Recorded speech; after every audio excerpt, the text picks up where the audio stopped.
Imaginez un instant que le marché sur lequel vous opérez depuis des années décide, sans prévenir, de s'arrêter net. C'est le scénario cauchemar de n'importe quelle entreprise, pas vrai?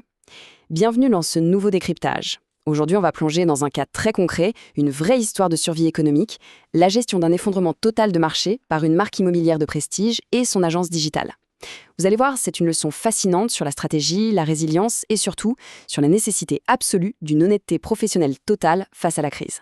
Moins 30%. On commence fort, mais il faut bien poser le décor.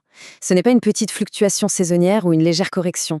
C'est l'effondrement massif, brutal qu'a suivi le marché hôtelier et touristique français pendant l'été. Un vrai choc macroéconomique venu de l'extérieur. Du jour au lendemain, la demande s'évapore littéralement. Rendez-vous compte de la pression monumentale que ça met sur les acteurs du secteur. C'est exactement dans ce climat de panique que s'inscrit notre analyse d'aujourd'hui. Alors, avant d'entrer dans le vif de la crise, faisons les présentations. Notre acteur principal, c'est l'Immobilière Spérone, une institution, une marque historique de l'immobilier nichée tout au sud de la Corse. Et attention, on ne parle pas de la petite location de vacances classique, on est sur un marché ultra haut de gamme. Ils sont spécialisés dans la vente et la location de villas et d'appartements d'un luxe absolu. C'est vraiment un joyau du patrimoine qui, depuis une trentaine d'années, attire une clientèle internationale extrêmement exigeante. Et pour bien comprendre les enjeux, il faut réaliser la valeur immense de ce produit. Le domaine de Spérone, c'est 130 hectares à Bonifacio, avec des vues à couper le souffle directement sur la Sardaigne. Son atout majeur, un parcours de golf international de 18 trous. Pour vous donner une idée, le trou numéro 16 se joue carrément au-dessus de la mer Méditerranée. Côté architecture, les villas sont conçues en red cedar, un bois précieux qui s'intègre parfaitement à la nature sauvage en prenant une teinte gris argenté avec le sel marin.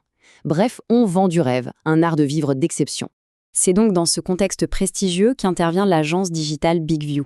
Des experts en acquisition, ils démarrent une mission au long cours, de janvier 2023 jusqu'à mars 2026. Tout commence bien, mais au beau milieu de leur mandat, l'été arrive et boum, le marché s'effondre de 30%.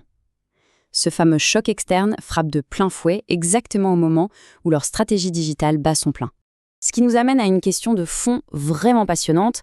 C'est quoi le rôle d'une agence digitale quand tout s'écroule autour d'elle?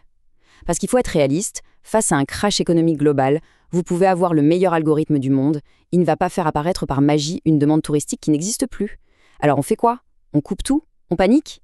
Eh bien, face à ce genre de tempête, vous avez globalement deux écoles. D'un côté, le piège dans lequel beaucoup tombent, gonfler artificiellement les budgets publicitaires pour essayer de forcer le destin en promettant une croissance qui, factuellement, est devenue impossible. Et de l'autre côté, vous avez la conviction de BigView. Leur approche, en période de contraction, on verrouille les fondations digitales, on tient bon et on cherche de manière totalement transparente les vrais blocages à la conversion. Passons justement à la phase d'exécution. Comment ont-ils fait pour maintenir ce cap et consolider ces fameuses fondations digitales? D'abord, le référencement naturel, le SEO. Ils ont abattu un travail colossal sur le fond, ce qui a permis d'augmenter de 20% les mots-clés positionnés. L'idée, c'était de blinder leur domination historique sur les villas de luxe, tout en allant grappiller des parts de marché sur le segment ultra concurrentiel des appartements. Et ça, c'est intelligent, parce que c'est une visibilité qui s'inscrit dans la durée, totalement insensible aux futures coupes budgétaires. C'est du solide. Ensuite, côté Google Ads, le mot d'ordre, ça a été anticipation. Au lieu d'attendre la saison forte en mai, ils ont augmenté les investissements de 35% dès le mois de mars. C'est un coup de maître, parce que ça a permis de capter les intentions de recherche des clients bien avant que la paralysie du marché ne s'installe. Le résultat? Les conversions globales ont augmenté de 16%, le tout en réussissant l'exploit de maintenir le coût d'acquisition stable. Et alors, sur les réseaux sociaux, ils n'y sont pas allés de main morte. Accrochez-vous bien à ces chiffres.